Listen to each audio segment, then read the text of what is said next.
Alright, hi everybody, True Earth is here.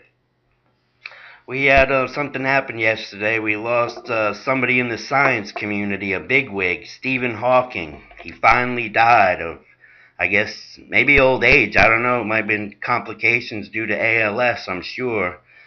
Um, hate to sound like we're talking ill of the dead. I mean, a man passed on here, whether he was in on anything or not. I've been watching Stephen Hawking for quite some time now, and there's some really interesting things about him. If you use that other eye, if you get past the magic, and you just stop and look for a second, and again, I hate to be speaking ill of the dead. I'm thinking personally, I believe he was a victim. Me too. Yeah, we've been looking at this, and this isn't something, we don't have fun doing this, okay? But this is something that we think needs to be addressed because, again, I think he was a victim of this whole perpetuation of this faith of evolution, and we've got some evidence here we'd like you to check out. Well, mainly for one, I mean, Stephen Hawking, I guess he was a brilliant guy back in college. And then he got this ALS at 21 years old. In 1963, he was diagnosed with ALS, and his doctors gave him 3 years to live back in 63. And this was average. The average lifespan of someone upon being diagnosed with ALS is 4 years. Right. Just a mere 4 years. So they gave him 3 at age 21, and miraculously he pulled 55 years with ALS. Now, not everyone dies at 4 years. There's a guy that's actually famous in the community, ALS community, Jason Becker. He was the farthest to go, besides Hawking, of course. He made it 20 years, and that is a spike in the average worth making him famous. 20 years was a miracle. Now we've got the famous and brilliant Stephen Hawking now somehow making 55 years with ALS. It's just one little piece in the cog. It's just one thing to look at when you go, wait a minute, 55 years with ALS. You might be wondering why I'm saying this. There's a bigger picture here. It all connects to. Okay. The other thing about Stephen Hawking, from people from the True Earther perspective here, where we're looking to real science for answers, repeatable and demonstratable science for anything we want to, but we're going to believe. We need to see some kind of proof.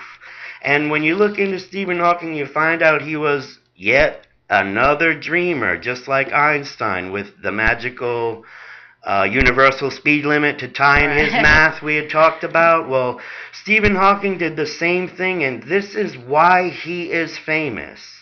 He came up with a mathematical concept, I guess we could call it, in his head, and he even called it imaginary time.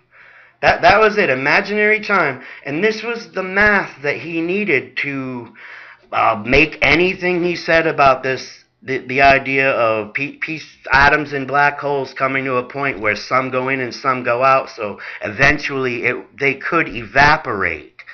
He had to come up with imaginary time to perpetuate that theory. Just a wild theory. Have you people ever smoked pot?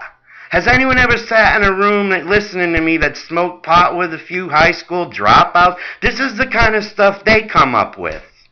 Okay, this guy's, he's what it is he had ALS, and I believe he died at a young age, and this is evident in his teeth. Have you guys ever looked at his teeth? Yeah, what's going on with that? Yes, the early pictures of him, he's got these kind of big, chunky, busted up looking teeth, top and bottom. They're pretty wide. Right. Well, at a certain point, and I haven't pinpointed it really yet, but it's It's somewhere around 88, 1988 or so, I believe was when maybe an imposter was inserted.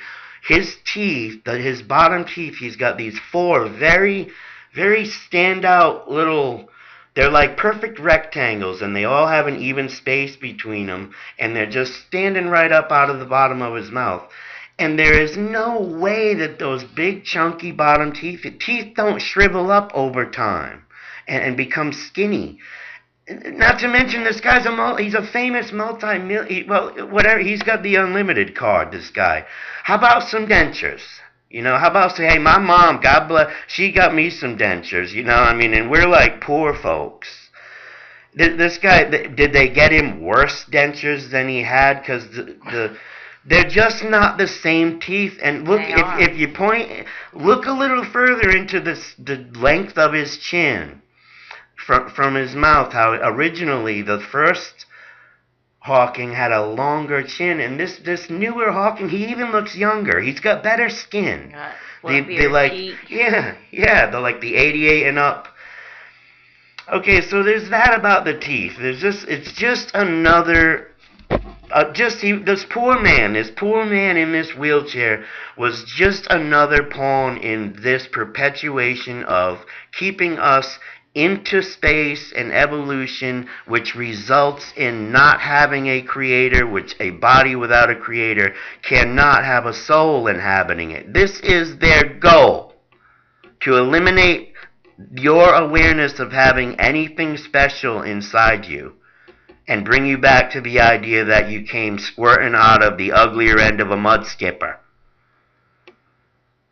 Okay, that being said, with the teeth, and God bless the man who passed away yesterday, but they've been giving this poor guy this...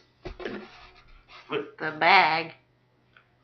Yeah, the bag. We used to call it the bag, but it's evolved over the years with him, just like we have, apparently.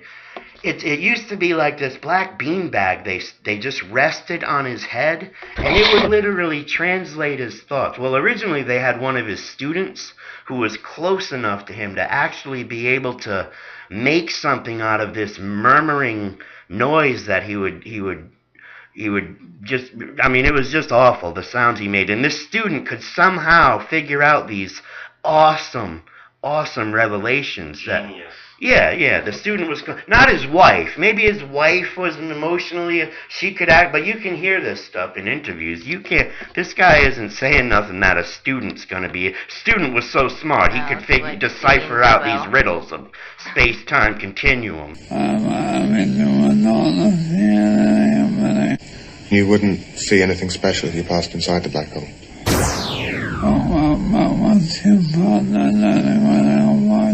But once you pass a certain critical point,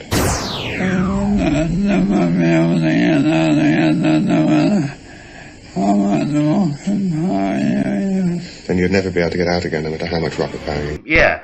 Well, we sit here and gobble this shit up because we're all fans of, the X-Files. We all want to believe, we want to believe, and that's good enough for us, It's what's going to be on the test we got to pass to get the grade anyway, so make any kind of money, right? You don't want to believe in any of that crazy soul stuff when you got geniuses like this.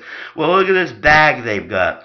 Now it's like a collar that wraps around, well, it was. It eventually became like a collar that wrapped around the back of his head. And it did not plug in, and they willingly offer this, it does not plug into his body at all. That's it. It rests. Now, they're not using this technology for, I don't know, putting it around terrorists' heads and finding out when we're going to blow up the next trade center. They're not running.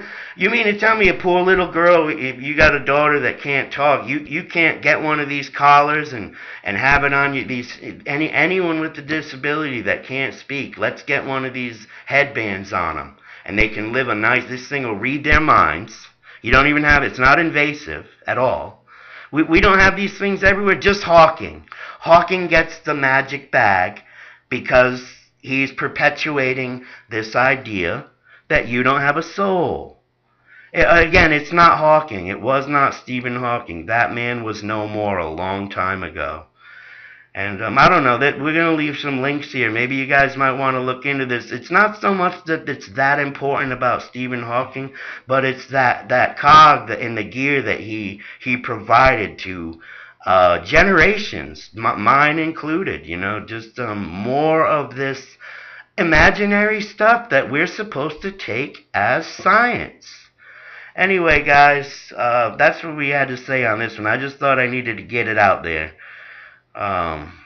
You guys take care and look into this a little bit. Wake up, guys. Come on. Stay tuned.